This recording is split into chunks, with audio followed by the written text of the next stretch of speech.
उसकी आवश्यकता है, जो उसकी है ना, उसे चाहिए। पुरुष का अर्थ है ना, वो क्या है? तो चार है: धर्म, अर्थ, काम, मोक्ष।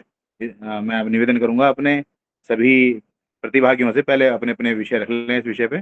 पीसी शर्मा अंकल अपने विचार रखेंगे। धर्म, अर्थ, काम, मोक्ष। हम अक्सर बोलते हैं, यज्ञ में भी बोलते हैं, चार संहिता डालते हैं, हमेशा बोलते हैं धर्म, अर्थ, काम, मोक्ष। जी, इसमें पुरुषार्थ के बारे में बताया है। पुरुषार्थ जो है चार चीजों का उसमें समावेश है: धर्म, अर्थ, काम, मोक्ष। और इन धर्म के बारे में डिटेल से बताया है, काम के बारे में, मोक्ष के बारे में। धर्म, अर्थ, काम, मोक्ष, इनके बारे में अभी क्या नाम है, अमर जी ने सबको विस्तृत से काफी कुछ बताया है। ठीक है भाई, इतना ही बता पाऊंगा, मैं नहीं ज्यादा बता पाऊंगा। धन्यवाद अंकल जी। हितेश भैया, हितेश चांदा जी। धर्म, अर्थ, काम, मोक्ष, मुझे लगता है कि इन सबके जो रेशो है लाइफ में इक्वली होना चाहिए। किसी कोई भी जो इच्छा है ना, कोई भी अ, जो कर्म है वो एक्सट्रीम में नहीं होना चाहिए। ठीक है। अर्थ का उपार्जन हम करते हैं कि भाई हाँ, हमारा जो है रूटीन का जो टास्क है वो चलते रहें, लेकिन उसके लिए ऐसा पागलपन नहीं होना चाहिए। अगर आपने अपने अर्थ को, अपने जो पैसा कमाया है वो गलत रास्ते पे लगा दिया तो उसकी दुर्गति हो जाती है, और परोपकार में लगाया, अच्छे कर्मों में लगाया तो उसकी सदगति होती है। वो पैसा, उस कहते हैं बरकत आता रहता है, बढ़ता ही रहता है, वो कम नहीं होता कभी। ठीक है। तो इसका मतलब है कि आपको जो धर्म, अर्थ, काम, मोक्ष, जो सारी चीजें हैं ये सब आपस में रिलेटेड हैं। जब आप सारी अपने कर्म एक बैलेंस माइंड से करते हैं, सही अनुपात में करते हैं, तो आपको जो है आपकी आत्मा की सदगति पॉसिबल है, जो मुझे समझ में आया ब्रीफ वर्ड्स में, ब्रीफ कंसेप्ट जो मैं समझ में आया। बाकी इस पे मैं चाहूंगा प्रियांक भाई थोड़ा और प्रकाश डालें। मैं पूरा प्रकाश डालूंगा। उससे पहले मैं मनु दीदी से निवेदन करूंगा कि मनु दीदी हमारे बीच में हैं। वो बहुत, उनकी बहुत अच्छी नॉलेज है। कल तो इतना अच्छा उन्होंने बोला, मनुस्मृति में इतना अच्छा समझ में आया कि मैं जिंदगी में नहीं बोलूंगा। तो मनु दीदी से निवेदन है, कृपया इस सूत्र के ऊपर थोड़ा सा हाँ जी, ये पुरुषार्थ पद से। मनुष्य जीवन के चार स्तंभ हैं: धर्म, अर्थ, काम और मोक्ष। तो सबसे पहले तो धर्म आ जाना चाहिए जीवन में। ये शुरू से मतलब ये जो आश्रम भी कहलाते हैं। आश्रम ये नहीं जी, कहलाते दीदी? नहीं, आश्रम जो होते हैं उससे भी इनका संबंध होता है। हाँ हाँ हाँ तो हाँ, बिल्कुल ठीक ठीक कह रही हैं। सबसे पहले जो ब्रह्मचर्य में धर्म। हाँ, हाँ जी, जो धर्म मतलब जीवन में आ जाना चाहिए। नैतिकता। या जैसे विद्या अर्जन जो होती है, तो वो हर चीज सिखाई जाती है। मानव धर्म क्या है, पुरुष धर्म क्या है, स्त्री धर्म क्या है, पिता धर्म क्या है, या हम समाज में रहते हैं तो हमारा समाज के लिए क्या धर्म है, या आध्यात्म मतलब जिसको भी हम मानते हैं ईश्वर रूप में, मतलब निराकार साकार जैसे भी, वहां उसके लिए हमारा क्या धर्म है, या जो कम्युनिटी हमारी है उसके लिए क्या धर्म है। तो ये सारी चीजें धर्म में आ जाती हैं। जब जीवन में धर्म आ जाता है तो अर्थ उपार्जन जो करा जाएगा, यानी कि पैसा जो कमाया जाएगा, वो अच्छा होगा, शुद्ध होगा। और क्योंकि ज्ञान भी हो गया, पैसा भी हो गया, और इसके बाद जो भी हम इच्छा करेंगे तो उसमें सोच समझ के करेंगे। आवश्यकता और मतलब एक तो होती है कि हमारी नीड है, और एक होती है लग्जरी, कितना भी भर लो घर में तो वो समझ में आ जाएगा। तो कामना हम हिसाब से करेंगे। आवश्यकता तो होती है, जब जीवन होगा तो आवश्यकता भी होती है, परिवार की भी आवश्यकता होती है, या सभी तरह की। लेकिन उसमें एक संतुलित रूप में कामना करी जाएगी। और जब ये सही सही ये तीन स्टेप हो जाएंगे तो हम मोक्ष की तरफ भी बढ़ने लगेंगे। तो जीवन सफल हो ही जाएगा। ये चारों अगर संतुलित रूप में हमारे जीवन में आ जाएं तो मानव जीवन सफल ही है। जी और आश्रम की जो मैं बात कर रही थी, तो वो पहले विद्या का अर्जन हो गया, फिर एक ये होता है कि भाई अपना व्यवसाय, नौकरी, व्यवसाय जो भी हो गया, फिर गृहस्थाश्रम हो गया, फिर संन्यास आश्रम। तो इसका इन चारों का भी लिंक एक तरह से इनसे है। बाकी बिल्कुल जरूरी। हाँ, हाँ ये जी ऐसा आप। है, ऐसा नहीं कि किसी आश्रम में ये नहीं होते धर्म अर्थ काम मोक्ष, लेकिन उस आश्रम में आधिक्य होता है उसका, हाँ जी। आधिक्य होता है। जैसे आपका ब्रह्मचर्य आश्रम है तो उसमें धर्म की आधिक्य होगा, इसमें आपका गृहस्थ आश्रम होगा तो आपका अर्थ अर्थ का होगा आवश्यक, जैसे वानप्रस्थ होगा तो काम का होगा, और हम्म। जो संन्यास आश्रम है उसके अंदर मोक्ष का आधिक्य होता है। ऐसा नहीं कि धर्म, मैं अक्सर बोलता हूँ यज्ञ जब हम कराते हैं तो हम बोलते हैं, ये लाइन की लाइन है, जिन्होंने यज्ञ में देखा होगा तो हमेशा बोलता हूँ, धर्म की रक्षा करते हुए, अर्थ का उपार्जन करते हुए, कामनाओं की पूर्ति करते हुए मोक्ष की प्राप्ति। एक ये मैं ये चीज कंटिन्यूस प्रोसेस है लगातार।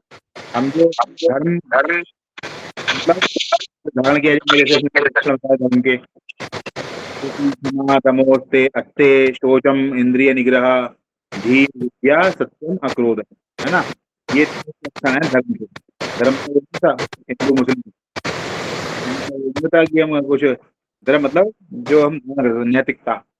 दूसरा धर्म का बताया, धर्म क्या है, भार्यतीत जो हम धारण कर सकते हैं ये। दूसरा अपना स्वरूप, हमारा स्वभाव है। अग्नि का जलाना हानि का है, वायु का भी बात चल रही थी हमारी से थोड़ी देर पहले, हवा को तो नहीं सकते, वो हवा का स्वभाव है, वायु का स्वभाव होता है। तो हमारा स्वभाव क्या है, इसको कहते हैं हमारा आत्मा। और तीसरा जो है धर्म का लक्षण इसमें बताया, नैतिकता और आध्यात्मिकता, हम हैं और आध्यात्मिकता, ये तीनों चीज धर्म बनाती हैं कि हमें अपने जीवन में लाना चाहिए। जो धर्म की होता है, हमारे महापुरुष महाराज जी हैं जिनसे हम अक्सर विश्वास करते हैं, तो वो कहते हैं धर्म और मोक्ष दो दो किनारे हैं। नदी होती है ना, तो नदी तब तक अपने उसमें रहती है सामान्य प्रवाह में जब तक उसके किनारे बंधे मजबूत हैं। तो जैसे किनारे काटे जाते हैं, किनारे कट जाते हैं तो नदी अपना रास्ता बदल देती है। तो धर्म और मोक्ष जो है हमारे दो किनारे हैं, उनके बीच में अर्थ अर्थ अर्थ के उपार्जन उपार्जन करना पड़ेगा। अर्थ मतलब कोई संसाधन हो सकता है, रिसोर्सेज जिसे कहते हैं, अर्थ मतलब रिसोर्सेज, कोई संसाधन हो सकता है, पैसा हो सकता है।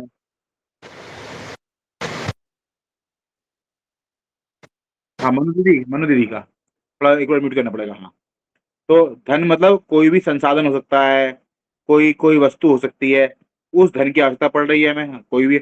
अगर हम माना हमें ये ऑनलाइन वो भी करना है, सेशन करना है, तो हमें इंटरनेट चाहिए, हमें मोबाइल चाहिए, एक किताब चाहिए जिससे हम पढ़ें, तो ये सब क्या है, संसाधन है, ये भी अर्थ में आते हैं। तीसरा है काम। काम मतलब हमारी इच्छा है कि हम अपने ज्ञान में कोश को बढ़ाएं, अपने अपनी नॉलेज को बढ़ाएं, अपनी बुद्धि को परिशोधित करें, अध्यात्म के मार्ग पे आगे बढ़ें। और भगवान कहते हैं कि मैं उत्पन्न करने वालों में काम हूं, धर्म युक्त काम। लेकिन कैसा, धर्म से युक्त काम हूं मैं, भगवान कह रहे हैं। उत्पन्न करने वालों में मैं काम हूं, भगवान खुद कह रहे हैं गीता जी के 11वें अध्याय में, विभूति योग में। तो हमें हमें क्या करना है, भगवान का उस काम को भी अपने जीवन में, अगर कामना भी आई हमारे मन में, तो देखिए वो धर्म युक्त है कि नहीं, अधर्म युक्त तो नहीं है, गलत तो नहीं है, वो वासना तो नहीं है। कामना और वासना में अंतर होता है ना। भगवान शिव जब वो जाते हैं तो वो बैल पे बैठ जाते हैं, धर्म पे। शिव तो जो है कल्याणकारी जो वृत्ति है, वो बैल पे बैठेगी, धर्म का प्रतीक है। और जब हम शादी में जाते हैं तो काम पे बैठ के जाते हैं।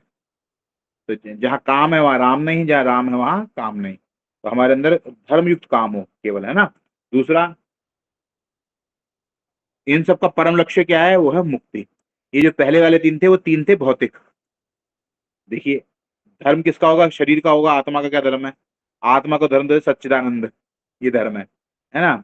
ये अर्थ किसके लिए चाहिए, शरीर के लिए चाहिए, आत्मा को कुछ चाहिए ही नहीं। आत्मा का को तो वस्तु ना मिलती ना छोड़ती आत्मा, है ना। और काम, निष्काम होंगे तभी हम अपने आत्मस्वरूप को प्राप्त कर पाते हैं, तो वो भी निष्काम है ना, सत्य काम है। हमारी आत्मा जो है सत्य काम है, निष्काम है, उसको कुछ चाहिए ही नहीं। तो ये तीनों तो हैं हमारे इस शरीर के लिए, इस बॉडी के लिए। अधिकांश लोग क्या करते हैं, अर्थ और काम में फंस जाते हैं, और कर्तव्य क्या मान पाते हैं, शरीर से संबंधित कर्तव्य मान लेते हैं। तो ये इसलिए वो फंसे रहते हैं। और जन जन्मांतरों में, जैसा अभी पहले वाले लेख में बोला था हितेश जी ने, अनेकों जन्म लग जाते हैं। और कोई व्यक्ति होता है समझ जाता है कि मेरा मेरा स्वभाव क्या है, मुझे धर्म की राह पे चलते हुए अर्थ और काम को कमजोर करके, हल्के करके, मिनिमाइज करके, ऑप्टिमाइज करके मोक्ष के लिए अपना यत्न बढ़ाना है। जैसे उन्होंने कहा बराबर नहीं, इस बात का उत्तर दे रहा हूँ कि बराबर नहीं है। बराबर तो एक गृहस्थी के लिए कह सकते हैं, लेकिन ब्रह्मचर्य आश्रम में तो बहुत ज्यादा धर्म की आवश्यकता होती है ना, क्योंकि वो पूरी नींव होती है ना। वानप्रस्थ आश्रम में भी धर्म और कामनाओं को कम करना मोक्ष के लिए होता है, और संन्यास आश्रम में पूरा मोक्ष के लिए होता है। तो इसलिए इसको बहुत समझ के पुरुषार्थ चतुष्टय को जो जितना समझ लेगा, क्योंकि पुरुष लोग कहते हैं ना हमें तो जीवन का लक्ष्य नहीं पता, हमें तो पता ही नहीं एम ऑफ लाइफ क्या होता है, मुझे तो अपने जीवन भटके हुआ हूँ, मैं तो भटकाऊ देवता है ना। भटकाऊ देवता हमारे लगता शीशा हम लोग 14 तारीख को अपने सेंटर पे लगाने वाले हैं, भटकाऊ देवता, उसका इनॉग्रेशन होगा। तो हम भटके हुए देवता हैं, और वास्तव में क्या है, शास्त्रों में लिख दिया गया है, ये धर्म अर्थ काम मोक्ष, इन चारों के बीच में धर्म और मोक्ष की किनारे बना के अर्थ और काम का सेवन, अर्थ का उपार्जन, काम का सेवन, अर्थ का उपार्जन, काम का सेवन, जब हम ये करते जाते हैं तो हमारे जीवन का लक्ष्य है, जो परम लक्ष्य है, दैट इज मोक्षा, वो उसके द्वार खुल जाते हैं, है ना। वो एक हमारे यहाँ गीत है, बुद्धि वह दो की जो भी मिला है, लोक हित में उसे हम लगाएं, ताकि भगवान हमारे लिए भी फिर खुला हो द्वारा तुम्हारा। सुना होगा कुछ लोगों ने गीत ये वाला, बुद्धि वह दे दो कि हम जो भी हमें मिला है, यानी कि अर्थ मिला है, और बुद्धि मतलब जो दे दो, कामना हमें ऐसी दे दो, ये है ना कि हम उसे भगवान अच्छे कामों में लगा दें, तो उससे क्या होगा, फिर भगवान का दरवाजा तो खुल ही जाएगा। मुक्ति का मतलब लिखा भी है इसमें, हम बंधनों से मुक्त हो जाएं, काम के, क्रोध के, लोभ के, मोह के, वासनाओं के, इनके सब सब चीजों के हम बंधनों से जब मुक्त होते हैं तो उसे कहते हैं मुक्त, मुंच, मुच, है ना, हम मुंच मुक्त हो गए, ये बात आता है। और फिर क्या कहते हैं, मोक्ष के बहुत सारे इन्होंने सिनोनिम दिए हैं, निश्रेयस, केवल्य, अपवर्ग, मुक्ति, निर्वाण, स्वरूप में स्थिति, स्थित प्रज्ञता, ये सारे नाम किसके हैं, उसी मोक्ष की प्राप्ति के हैं।